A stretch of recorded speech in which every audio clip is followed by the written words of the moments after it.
Malam di Madinah turun dengan kelembutan langit yang jernih. Udara sejuk menggigit perlahan, menyusup masuk ke sela-sela dinding rumah dari batu dan lumpur. Bintang-bintang tampak jelas bertabur di langit, bersinar seperti lentera-lentera kecil yang menjaga kota Nabi dari gelapnya dunia. Jalanan sunyi, hanya sesekali terdengar derap langkah kaki unta atau bisikan pelan penduduk yang berjalan pulang ke rumah masing-masing. Di tengah keheningan itu, Masjid Nabawi berdiri megah dalam kesederhanaannya.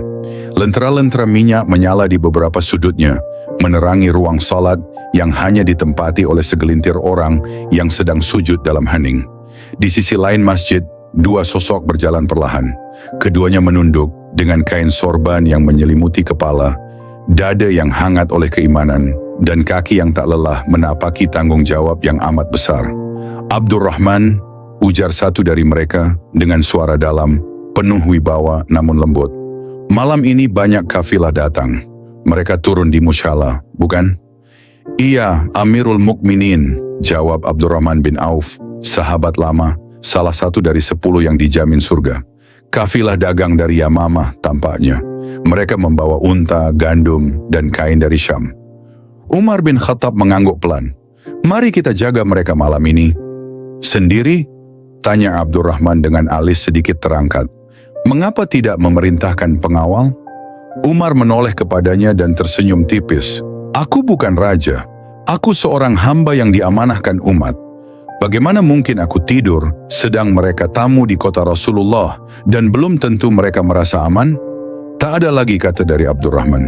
Ia hanya menunduk, merasa rendah di hadapan kebesaran jiwa sahabatnya ini. Mereka berdua berjalan menembus malam, mengitari musyalah tempat para saudagar beristirahat. Di kejauhan, terlihat barisan kemah-kemah kecil dan beberapa unta yang sedang tertambat. Asap tipis mengepul dari sisa perapian yang mulai padam. Di sekitar perapian itu, para saudagar mulai tertidur. Ada yang bersandar pada pelana, ada pula yang menggulung tubuh dalam selimut bulu yang lusuh. Umar dan Abdurrahman duduk di sisi utara musyalah. Tak jauh dari mereka, lentera kecil masih menyala. Mereka bergantian melakukan salat malam sambil berjaga, diselingi dengan percakapan lirih, dan kadang diam dalam tafakur. Namun dalam sunyi itu, terdengarlah suara yang merobek ketenangan malam, suara tangis bayi. Pelan, namun cukup untuk menusuk telinga Umar bin Khattab. Ia menoleh, mencoba mencari asal suara. Tangis itu terdengar lagi. Umar bangkit dari duduknya, berjalan perlahan mengikuti arah suara. Abdurrahman menyusul di belakang. Di sudut lain musyalah, dekat sebuah kemah kecil yang tampak sangat sederhana, Umar melihat seorang wanita yang tengah membenahi balutan bayi dalam dekapannya. Bayi itu menangis, meronta seperti mencari sesuatu. Umar mendekat dan berkata lembut, "Assalamualaikum wahai ibu." Wanita itu tampak terkejut. "Waalaikumsalam wahai tuan." Umar menatap bayi itu yang terus merengek. "Mengapa anakmu menangis sepanjang malam?" Wanita itu mengalihkan pandangannya seolah enggan menjawab. Tapi suara Umar kembali terdengar. Kali ini lebih tenang namun tegas. "Takutlah engkau kepada Allah dan berbuat baiklah dalam merawat anakmu. Sungguh anak ini amanah dan tangisnya bukanlah hal ringan." Wanita itu hanya menunduk, tidak menjawab. Umar pun berbalik dan kembali ke tempatnya. Ia melanjutkan salat malam, namun pikirannya tetap terikat pada tangis bayi tadi. Angin malam berhembus lembut, membawa keteduhan, namun hati Umar tak tenang. Langit mulai sedikit berwarna keabu-abuan, pertanda subuh hampir tiba.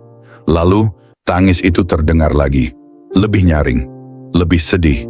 Umar bangkit kembali. Kali ini ia menghampiri kemah itu dengan langkah cepat. "Celakalah engkau, wahai ibu." Suaranya meninggi, bukan dengan amarah, tetapi luka di hatinya yang tak bisa dibendung.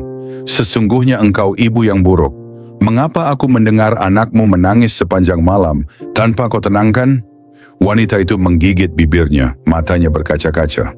"Wahai tuan," ujarnya perlahan, Aku sedang berusaha menyapihnya, tapi dia tetap ingin menyusu." Umar terdiam, matanya menyipit. "Mengapa engkau menyapihnya? Berapa usianya?" "Beberapa bulan, tuan." Umar menegang. "Beberapa bulan?" Suaranya tercekat. "Celaka engkau. Mengapa terlalu cepat engkau menyapihnya?" Wanita itu menunduk dalam-dalam. Karena Umar Amirul Mukminin hanya memberikan jatah makan untuk anak-anak yang sudah disapi. Aku hanya ingin anakku mendapat bagian. Aku tidak ingin ia kelaparan. Umar membeku. Matanya memandang jauh melewati kemah, melewati malam, menuju ke dalam hatinya sendiri. Dadanya terasa sesak. Langit kini mulai terang. Subuh sudah dekat. Tapi nuraninya terasa gelap oleh luka yang mendadak muncul dari kebijakan yang tanpa ia sadari telah menimbulkan penderitaan. Langkahnya gemetar ketika ia kembali ke masjid. Para sahabat telah berkumpul. Syaf-syaf salat mulai diluruskan. Ketika Umar maju menjadi imam, suaranya nyaris tidak terdengar. Allahu Akbar. Namun ayat-ayat yang biasa mengalir dari lisannya kini serak. Tangisnya pecah saat membaca ayat. Para makmum pun terdiam.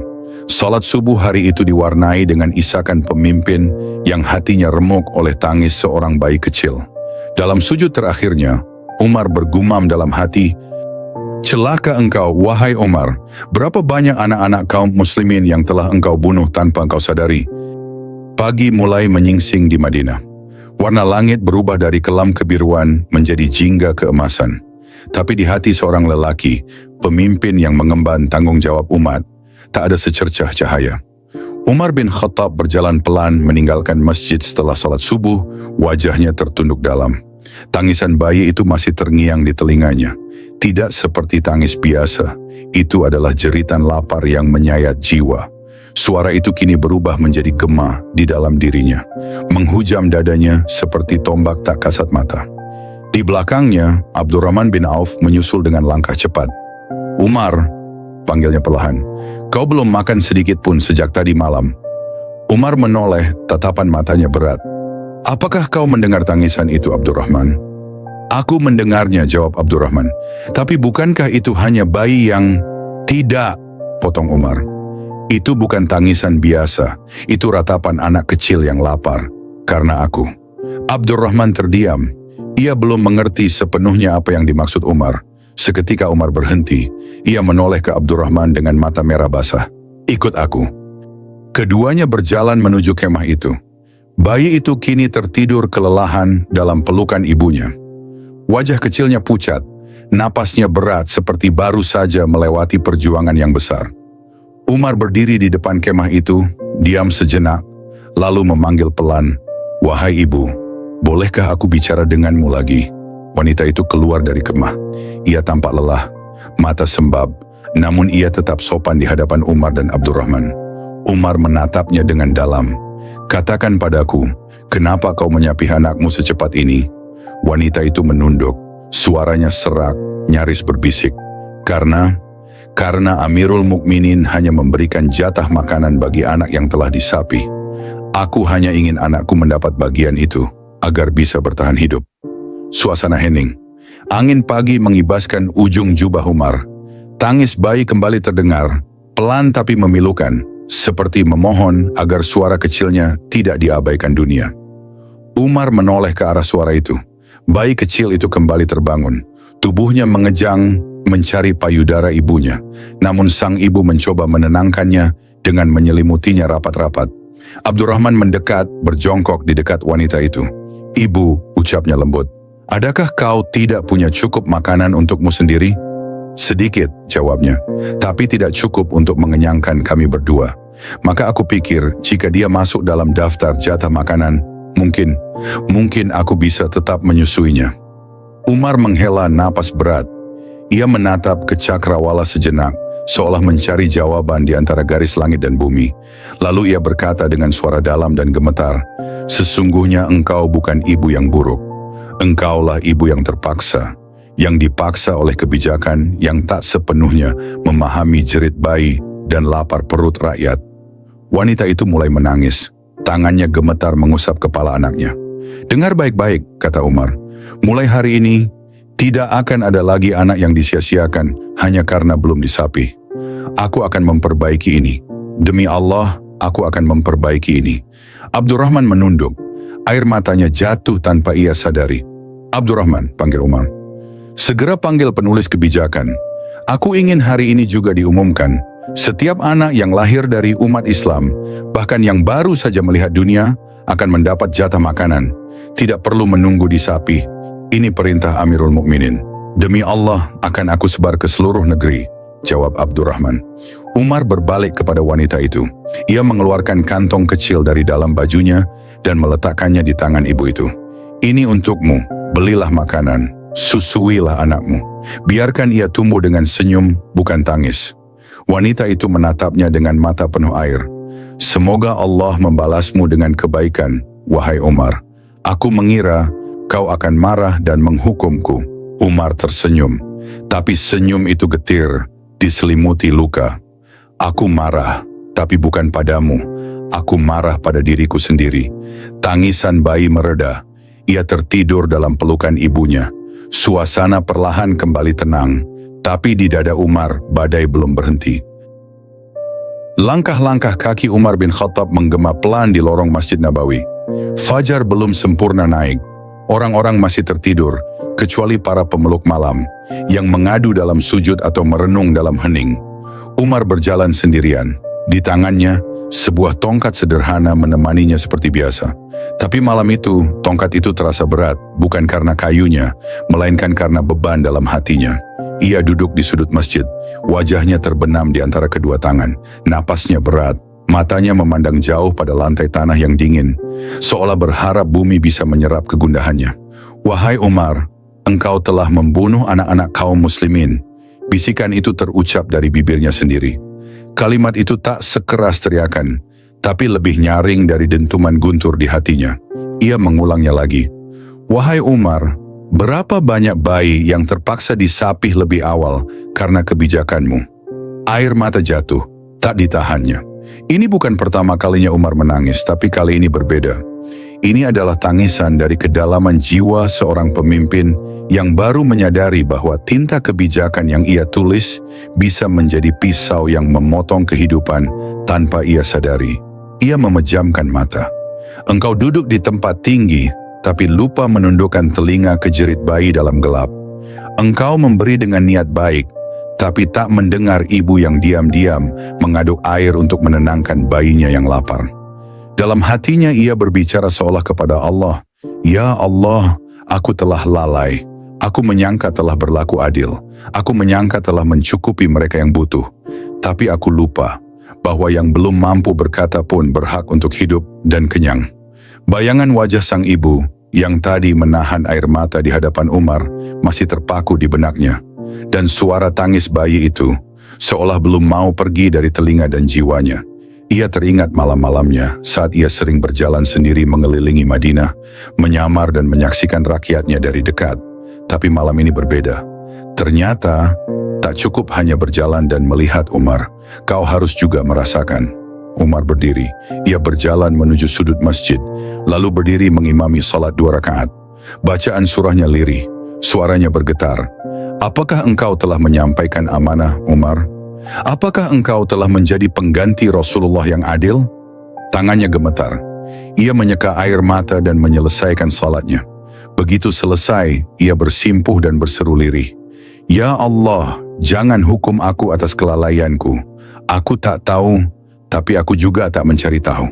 Ampunilah aku atas dosa yang tidak tertulis di catatan, tapi nyata di tangis anak-anak tak bersuara.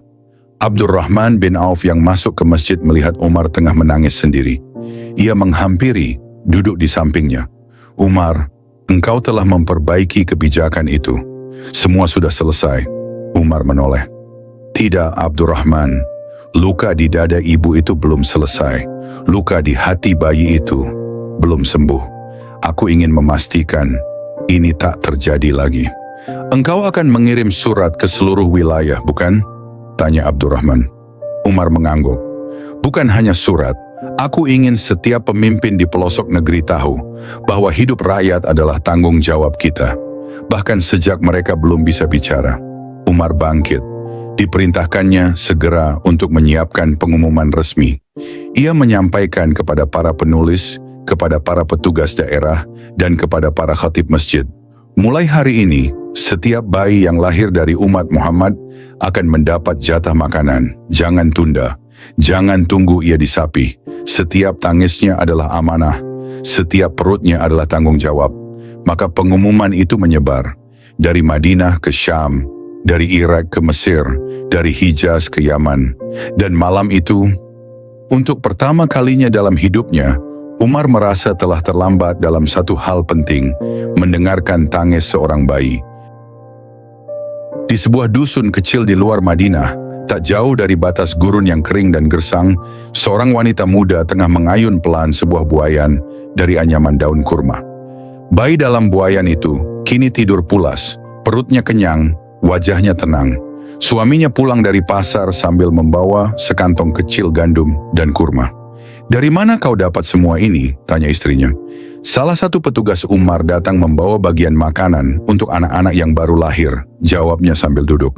Katanya, "Ini titah dari Amirul Mukminin. Mulai sekarang setiap bayi muslim, sejak hari pertama ia lahir, mendapat bagian makan dari Baitul Mal."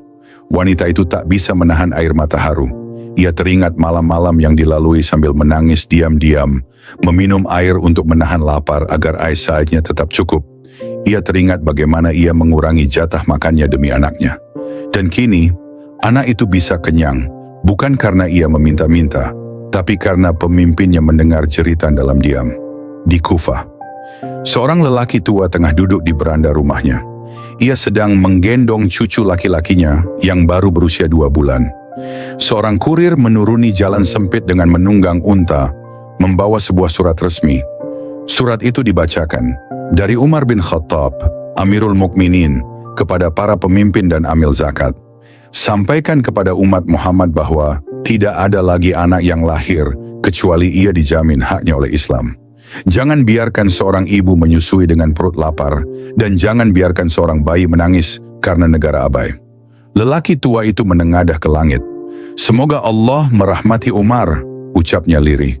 "Ini bukan sekadar gandum dan kurma.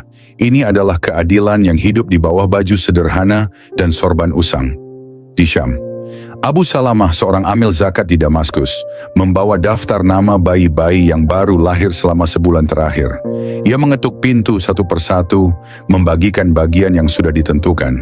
Seorang ibu muda menangis saat menerima bagian kecil gandum dan kurma dari Baitul Mal. Aku tidak menyangka negara akan mengurus bayi sekecil ini," katanya sambil mengusap air mata. Abu Salamah tersenyum. Ini bukan hanya perintah, ini adalah empati yang turun dari tangga kekuasaan tertinggi, dari hati seorang pemimpin yang menangis karena satu bayi yang tak dikenalinya. Di Madinah, Umar duduk bersama para sahabatnya. Di hadapannya ada laporan dari para wilayah tentang keberhasilan pengiriman bagian makanan untuk anak-anak kecil. Ia membaca satu demi satu surat yang datang dari seluruh penjuru negeri. Abdurrahman bin Auf duduk di sampingnya. "Lihatlah Umar, setiap anak yang kenyang hari ini adalah hasil air matamu malam itu." Umar diam, lalu berkata dengan suara pelan, "Aku tak akan pernah lupa suara tangis bayi itu. Ia mengajari aku bahwa kebijakan bukan hanya ditulis dengan pena, tapi harus dirasakan di dada." Kebijakan itu pun menyebar. Di pasar-pasar, orang-orang bicara tentang bagaimana Islam menjaga yang paling kecil dan tak berdaya. Di masjid-masjid, para khatib menyampaikan khutbah bahwa keadilan bukan hanya untuk yang bersuara, tapi juga bagi yang belum bisa berbicara. Orang-orang mulai menyadari bahwa kehadiran bayi dalam keluarga bukan lagi beban tambahan, tetapi amanah yang juga ditanggung oleh negara. Tidak ada lagi ibu yang memaksa anaknya disapih demi jatah makan. Tidak ada lagi tangis lapar yang tak terdengar. Dan semua itu berawal dari satu malam. Dari suara tangis seorang bayi yang tak bisa tidur, dari seorang ibu yang mencoba mengalihkan anaknya dari kelaparan, dan dari seorang pemimpin yang memilih untuk tidak berpaling. Kisah ini bukan sekadar sejarah. Ini adalah pelajaran bagi umat bahwa pemimpin sejati bukan hanya hadir saat rakyatnya memanggil, tapi juga ketika mereka menangis dalam diam. Keadilan bukan hanya soal hukum dan hukuman, tapi tentang kasih sayang yang hidup dalam bentuk nyata. Makanan untuk bayi, pengakuan bagi yang kecil, dan perubahan nyata bagi yang tertindas. Umar bin Khattab menunjukkan bahwa satu tangisan bisa mengguncang kekuasaan, dan satu keputusan bisa menyelamatkan ribuan kehidupan.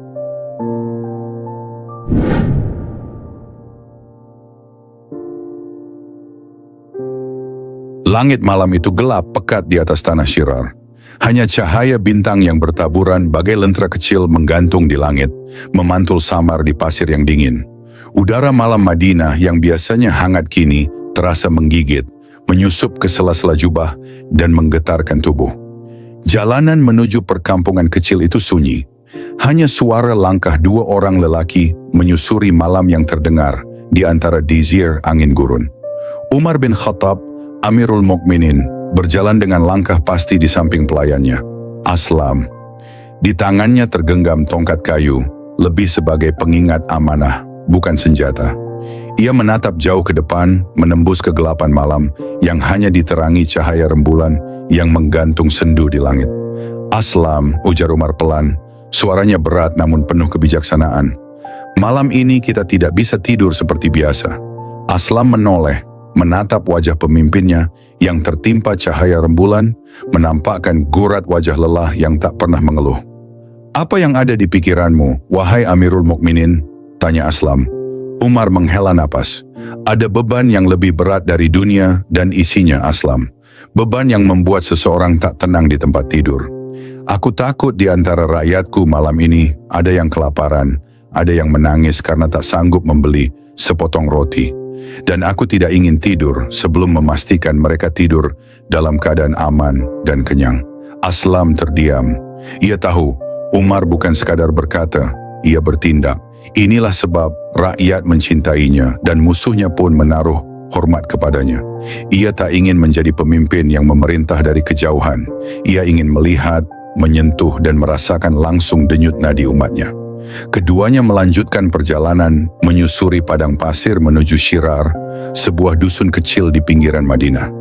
Angin berhembus pelan, membawa bau tanah gurun dan samar-samar aroma kayu terbakar.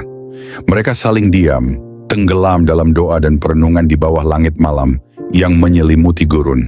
Beberapa saat kemudian, dari kejauhan tampak kilauan merah kecil, menari-nari seperti nyala api yang menari karena angin. Umar mempercepat langkahnya. "Aslam, lihat, api kecil itu. Sepertinya ada musafir yang kemalaman di tengah gurun." Aslam mengangguk. "Benar, wahai Amirul Mukminin. Mungkin mereka tengah mencari perlindungan dari dingin." Tanpa berkata-kata, Umar mempercepat langkahnya. Rasa penasarannya tumbuh. Apakah mereka baik-baik saja? Apakah mereka punya makanan? Apakah anak-anak mereka menangis? Semakin dekat mereka mendekat, semakin jelas terlihat. Sebuah api kecil menyala di depan tenda yang reot, tak terpasang dengan sempurna. Tenda itu seperti tempat perlindungan sementara. Di dekat api terlihat sosok seorang wanita duduk, tubuhnya menggigil, dan di sekelilingnya 3 anak kecil meringkuk sambil menangis tertahan. Tangisan itu, suara pilu yang mengiris hati, menggema di telinga Umar, menembus relung hati pemimpin yang bertanggung jawab atas mereka semua. Dia memperlambat langkahnya dan memberi isyarat kepada Aslam untuk berhenti sejenak.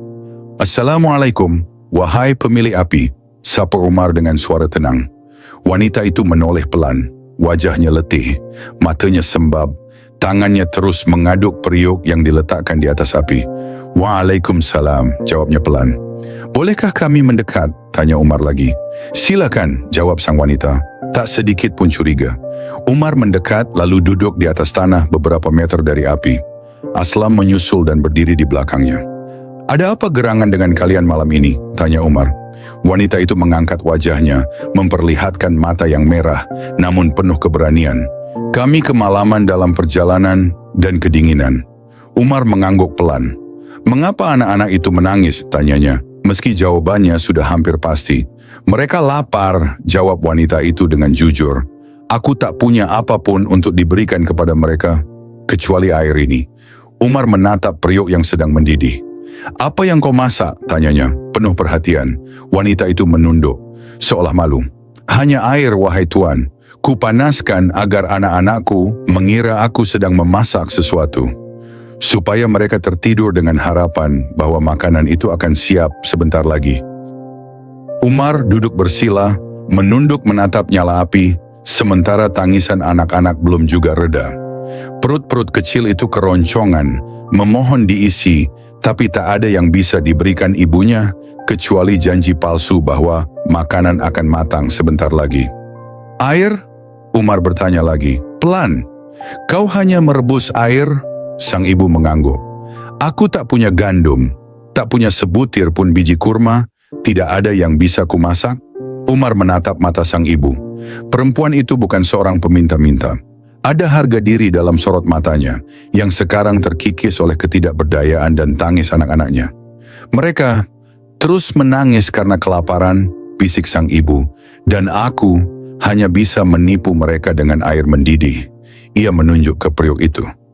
Kupikir jika mereka melihatnya, mendengar gemuruh air, mungkin mereka bisa tertidur dengan sedikit harapan. Aslam berdiri kaku di belakang Umar, matanya memerah menahan emosi. Tapi Umar tetap diam. Wajahnya keras tetapi bukan karena marah kepada sang ibu, melainkan pada dirinya sendiri. Pemimpin itu mendongak, menatap langit gelap di atas Syirar, dan menarik napas dalam-dalam. Apa yang akan engkau katakan kepada Allah kelak, wahai Umar? Gumamnya dalam hati. Engkau tidur di ranjang hangat, sementara di bawah kekuasaanmu ada anak-anak seperti ini menangis kelaparan.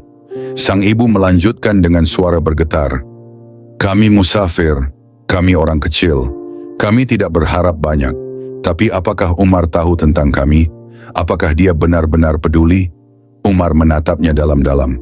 Wahai ibu, apakah kau mengira Umar mengetahui keadaanmu?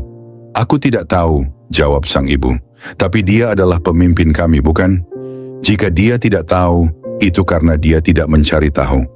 Umar tak menjawab. Kalimat itu menghantam seperti badai. Ia menunduk, menatap pasir, seolah mencari jawaban di antara butiran-butiran tanah. Dalam diamnya Umar berdialog dengan dirinya sendiri. Aku adalah pemimpin mereka. Akulah yang akan ditanya oleh Allah tentang kelaparan ini. Akulah yang seharusnya datang lebih awal.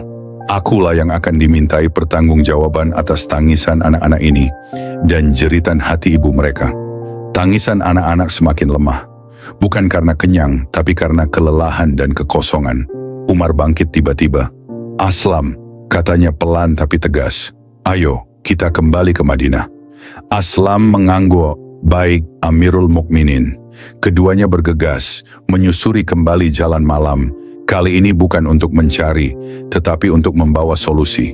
Langkah Umar cepat dan penuh tekad. Dingin malam menusuk, tapi lebih menusuk lagi penyesalan dalam hatinya. Bukan sekadar karena air yang mendidih di atas api, tapi karena kealpaan seorang pemimpin yang merobek tangis rakyatnya. Sesampainya di Madinah, Umar langsung menuju gudang Baitul Mal. Ia tidak menyuruh siapapun, tidak memerintah pejabat.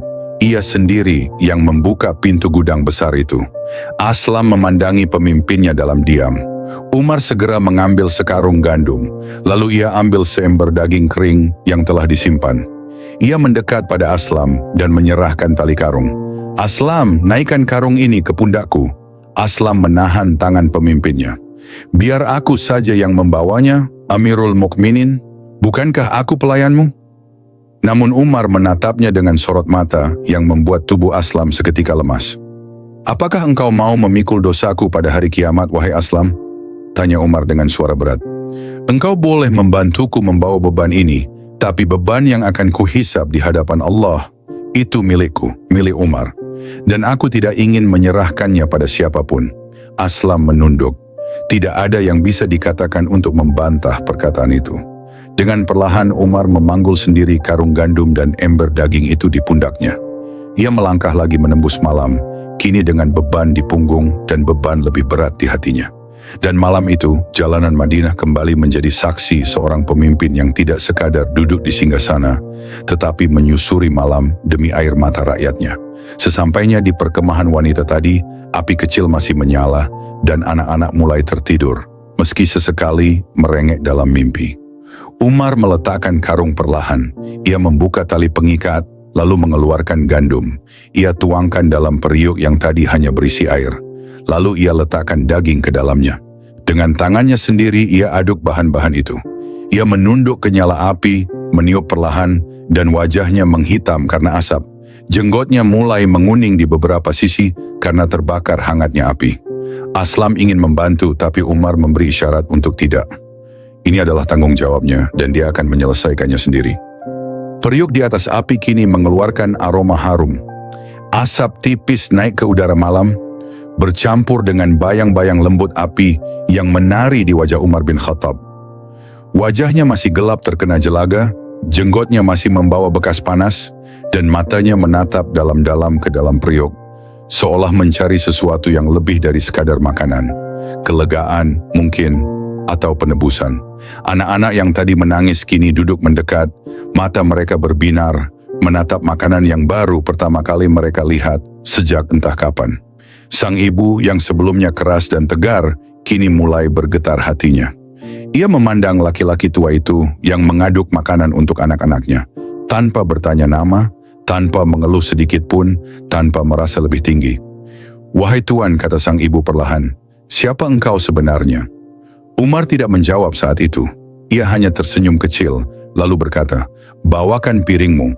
Dengan tangan yang biasa memegang pedang dan pena keputusan, Umar menuangkan bubur gandum dan potongan daging ke dalam piring-piring kecil. Ia menyerahkannya satu persatu kepada anak-anak. Tangan tuanya gemetar ringan, bukan karena lelah, tapi karena beban yang ia rasakan sebagai khalifah. Beban yang hanya bisa dipikul oleh hati yang sadar. Anak-anak pun makan dengan lahap. Suara sendok kecil dan kunyahan mereka mengisi udara, menggantikan suara tangis dan keluh. Dan ketika suapan demi suapan memenuhi perut kecil itu, tubuh-tubuh mungil mulai bersandar di pangkuan sang ibu, dan akhirnya tertidur satu persatu. Aslam berdiri tak jauh di belakang Umar, menyaksikan dengan hati yang berkecamuk antara haru dan kagum. Ia ingin berbicara tetapi tak bisa. Udara terasa berat oleh hikmah dan diam. Setelah anak-anak tertidur, sang ibu menatap Umar. "Semoga Allah membalas kebaikanmu, wahai Tuan. Demi Allah, engkau lebih utama daripada Umar bin Khattab." Umar menoleh. Kali ini ia menatap lekat-lekat wajah wanita itu. "Ucapkan yang baik, wahai ibu. Jika engkau menemui Amirul Mukminin suatu hari nanti, engkau akan mendapatiku di sana. Insya Allah." Wanita itu terdiam. Ia tidak mengerti maksud ucapan tersebut. Lalu Umar berdiri perlahan, menepi dari api, dan duduk di atas batu tak jauh dari tenda. Ia memeluk lututnya dan menunduk, tidak berkata-kata, tidak bergerak. Ia hanya menatap gelap malam di atas kepalanya, sementara bulan bersinar lembut di langit syirar. Aslam ikut duduk di sampingnya. Laki-laki tua itu belum juga berbicara, tapi dari cara ia menarik napas, dari wajahnya yang mulai mengkilap oleh air mata yang tak sempat jatuh, Aslam tahu, Umar sedang berbicara, bukan kepada manusia, tapi kepada dirinya sendiri, dan kepada Rabb-Nya. "Wahai Umar, engkau telah dititipi satu umat, namun engkau bahkan hampir saja membiarkan satu keluarga ini tertidur dalam lapar. Engkau berjalan dengan para sahabat, duduk di mimbar, tapi malam ini Allah mempertemukanmu dengan amanah yang hampir kau abaikan. Apakah engkau akan berkata di hadapan Allah, 'Aku tidak tahu ya Rabb'? Lalu siapa yang akan ditanya jika bukan dirimu? Siapa yang akan menanggung tangis anak-anak ini jika bukan engkau, Umar bin Khattab?" Air matanya jatuh, bukan karena celaan orang, tapi karena kesadaran diri. Dalam keheningan itu hanya detak jantung dan napas panjang yang menjadi saksi. "Aslam," bisiknya akhirnya, "aku tidak akan pergi sampai mereka benar-benar tertidur." Aslam menatap anak-anak yang kini telah terlelap dengan senyum kecil di bibir mereka. Udara malam tetap dingin, tetapi suasana telah hangat oleh keberadaan seorang pemimpin yang tidak pulang sebelum memastikan umatnya aman. Aslam menunduk menahan air mata.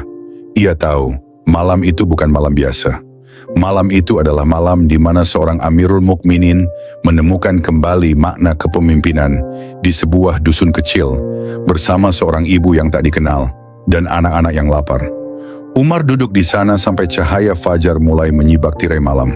Ketika burung-burung mulai berkicau dan udara berubah dari gelap menjadi kelabu muda, ia baru berdiri.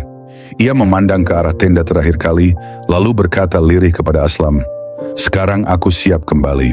Dan malam itu menjadi kisah yang akan hidup sepanjang sejarah. Bukan karena pangkat, bukan karena kebijakan, tetapi karena satu keputusan, seorang pemimpin yang tak pulang sebelum anak-anak tertidur kenyang. Fajar menyingsing, Cahaya matahari perlahan menyapu kegelapan dari langit Madinah. Di Masjid Nabawi, para sahabat dan jamaah telah berkumpul. Wajah-wajah mereka teduh, dibasuh wudu dan harap. Tak seorang pun tahu bahwa malam sebelumnya, Amirul Mukminin telah melewati malam yang mengguncang batinnya. Umar bin Khattab berdiri di mihrab, memimpin sholat subuh seperti biasa. Namun pagi itu berbeda. Suaranya yang biasanya tegas dan jelas terdengar di seluruh penjuru masjid kini terdengar parau. Bacaan suratnya terputus-putus. Beberapa makmum di belakangnya saling menatap. Ada yang mengira Umar sedang sakit. Ada yang khusyuk berdoa tanpa bertanya lebih jauh. Namun tak seorang pun menyangka Umar menangis. Tangis yang datang bukan karena musuh, bukan karena kekalahan, tapi karena suara tangis anak-anak yang semalam mengiang di telinganya. Berapa banyak anak-anak umat ini yang telah aku biarkan menangis, ya Allah? Berapa banyak ibu yang menyalahkan diriku? Apakah ini amanah yang telah aku pikul dengan benar? Usai sholat, Umar tak langsung kembali ke rumah. Ia duduk sejenak di sudut masjid, ditemani Aslam. Wajahnya menua dalam semalam, namun matanya kini lebih jernih. Aslam, katanya perlahan, malam kemarin adalah pelajaran, dan pelajaran itu belum selesai. Hari ini umat akan mendengar suara dari mimbar, bukan hanya suara hukum, tapi suara hati. Aslam mengangguk dengan penuh hormat. Tak lama kemudian, Umar naik ke mimbar. Jamaah mulai berkumpul. Suaranya masih serak, tapi kali ini penuh getar kekuatan yang tulus. Ia menatap ke arah barisan kaum muslimin, lelaki, perempuan, tua, muda, semua menanti ucapan pemimpin mereka. Wahai manusia, Umar membuka kalimatnya. Semalam aku melihat kenyataan yang memukul jantungku lebih kuat daripada pedang Persia. Ia terdiam sejenak, lalu melanjutkan. Ada seorang ibu dan anak-anaknya di Syirar yang kelaparan. Perut mereka kosong dan periuk mereka hanya berisi air dan batu. Tapi yang lebih menyakitkan adalah bahwa mereka menyalahkan Umar karena kelaparan itu. Sorot mata hadirin mulai berubah, sebagian menunduk, sebagian menitikkan air mata. Apakah Umar tahu semua itu? Tidak, tapi itulah kesalahan Umar. Karena aku telah mengira bahwa jika aku tidak tahu, maka aku tidak bersalah. Malam tadi aku belajar bahwa tidak tahu saja adalah kesalahan bagi seorang pemimpin. Umar mengangkat tangannya, menahan emosi. Mulai hari ini, aku umumkan kepada seluruh rakyat, setiap anak yang lahir dalam Islam akan mendapat jatah makan. Bahkan sejak ia membuka mata di dunia, bahkan sejak ia menangis pertama kalinya. Gemuruh takbir memenuhi masjid. Para sahabat menangis. Ibu-ibu yang hadir di sudut masjid saling menatap haru. Kebijakan itu bukan hanya keputusan administratif. Itu adalah buah dari empati. Umar menoleh ke para pegawainya. Sampaikan ini ke seluruh penjuru negeri. Tidak akan ada lagi bayi yang menangis karena lapar. Tidak akan ada lagi periuk kosong yang menyala hanya untuk memberi harapan palsu. Dan dari hari itu, Madinah berubah. Setiap bayi yang lahir didata, setiap keluarga yang membutuhkan mendapat perhatian lebih besar. Dan kisah Umar malam itu menyebar dari mulut ke mulut, dari masjid ke pasar, dari kampung ke padang pasir. Di lorong-lorong sempit Madinah, para ibu menyebut nama Umar dengan rasa syukur. Di tenda-tenda musafir, para ayah menceritakan bagaimana seorang pemimpin mau membawa karung gandum sendiri, memikulnya di pundaknya, meniup api seperti rakyat biasa. Di salah satu sudut Madinah, seorang ibu muda berkata kepada suaminya, "Aku tak akan lagi menyapih anakku sebelum waktunya." Karena Umar berkata, tangisan anakmu adalah beban bagi dirinya juga. Dan di pelosok Syam dan Irak, kabar ini menyebar cepat, bahwa di Madinah ada seorang khalifah yang menangis karena satu anak menangis. Ada seorang Umar yang memimpin bukan dari atas singgasana, tapi dari debu-debu malam, dari panasnya tungku, dan dari dinginnya padang Syirar. Kebijakan itu mengubah sistem keuangan Baitul Mal. Anak-anak menjadi perhatian utama. Perempuan-perempuan tak lagi ketakutan jika suaminya wafat. Karena negara hadir bukan sekadar dalam hukum, tapi dalam bentuk gandum di meja dan daging di piring. Petugas-petugas Umar mulai berkeliling setiap pekan. Mereka mendata bayi, menyalurkan makanan, dan bertanya langsung ke rumah-rumah. Dan ketika ditanya, dari mana semua perubahan ini berasal? Mereka menjawab, dari seorang bayi yang menangis di malam hari, dan dari seorang khalifah yang tak bisa tidur sebelum bayi itu tertidur. Malam itu telah berlalu, tetapi gema isinya tinggal abadi. Siapa sangka, dari sebuah periuk kosong dan tangisan anak-anak, terlahir kebijakan besar yang akan dikenang sepanjang sejarah Islam. Namun lebih dari itu, lahirlah satu pelajaran agung tentang empati yang melahirkan keadilan. Umar bin Khattab, pemimpin yang dikenal tegas, kini dikenal pula sebagai pemimpin yang menangis. Bukan karena takut pada musuh, melainkan karena takut salah satu rakyatnya tertidur dalam kelaparan, dan ia tak mengetahuinya. Malam setelah perubahan kebijakan itu diumumkan, Umar duduk bersama Aslam di halaman Masjid Nabawi. Langit Madinah jernih, bulan menggantung tinggi, dan bintang-bintang bertabur indah. "Aslam," ujar Umar perlahan, "engkau tahu apa yang paling membuatku gentar sejak malam itu?" "Apa itu, Amirul Mukminin?" tanya Aslam dengan suara pelan. "Pertanyaanmu," jawab Umar lirih, "ketika kau mengatakan, 'Biar aku yang membawa karung gandum itu.' Lalu aku berkata, 'Apakah engkau mau memikul dosaku di hari kiamat?' Kata-kata itu bukan sekadar jawaban, itu adalah pengingat untuk diriku sendiri." Aslam memandangi wajah Umar yang disinari cahaya bulan. Di balik sorot matanya yang tajam, ada keletihan yang dalam, bukan lelah fisik, melainkan lelah jiwa seorang pemimpin yang sedang bertarung dengan beban amanah. Aslam, menjadi pemimpin itu bukanlah kebanggaan, ia adalah tanggung jawab yang jika tidak ditunaikan akan berubah menjadi beban yang lebih berat dari gunung. Aslam mengangguk pelan, hatinya bergemuruh. Malam itu ia tidak hanya melihat Umar sebagai khalifah, tapi sebagai seorang manusia yang mengerti betul bahwa kekuasaan tanpa kasih sayang akan menjadi bencana bagi umat. Kisah ini menyisakan banyak pelajaran. Di antara yang paling agung adalah kepemimpinan bukan tentang kontrol, tapi tentang pengorbanan. Bukan tentang kursi, tapi tentang kesiapan untuk berdiri di tengah malam dan melihat rakyat kecil dengan mata air mata. Dalam periuk kosong ibu itu terkandung harapan, dan dalam tangisan anak-anaknya terkandung suara yang tak terdengar, kecuali oleh hati yang jernih dan dada yang lapang. Saat Umar bin Khattab meniup api di bawah periuk itu, asap menempel di jenggotnya, panas menyentuh wajahnya, tapi tidak satu pun keluhan keluar dari mulutnya. Karena dalam benaknya, ia tidak sedang meniup api untuk memasak makanan, melainkan meniup api untuk menghidupkan kembali keadilan.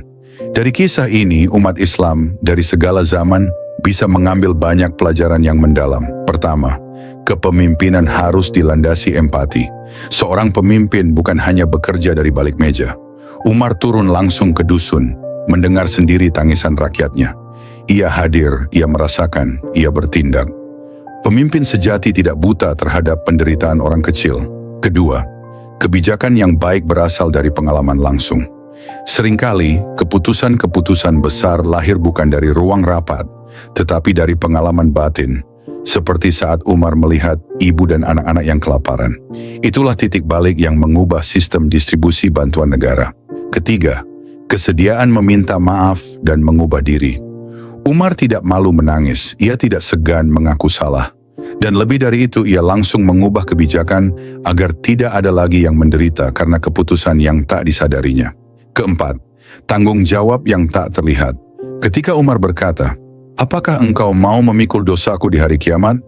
Itu adalah bentuk kesadaran spiritual tertinggi bahwa setiap keputusan seorang pemimpin akan dimintai pertanggungjawaban oleh Allah. Kelima, kebaikan yang ikhlas tidak perlu pengakuan. Setelah memberi makan, Umar tidak mengungkap identitasnya. Ia tak butuh pujian. Ia hanya ingin memastikan anak-anak itu bisa tertidur kenyang. Kebaikan sejati adalah yang dilakukan dengan tulus, bukan untuk dipamerkan. Sejarah mencatat banyak raja dan pemimpin, tapi hanya sedikit yang dikenang karena menangis demi rakyatnya. Kisah ini bukan hanya milik masa lalu, ia adalah cermin bagi pemimpin hari ini. Ia adalah obor bagi siapapun yang ingin melayani, bukan dilayani. Ia adalah pelajaran abadi, bahwa tugas tertinggi seorang pemimpin adalah menjamin bahwa tidak ada rakyatnya yang kelaparan saat ia tidur. Dan Umar telah mengajarkan kita bahwa api yang dinyalakan dari cinta dan tanggung jawab tidak akan pernah padam.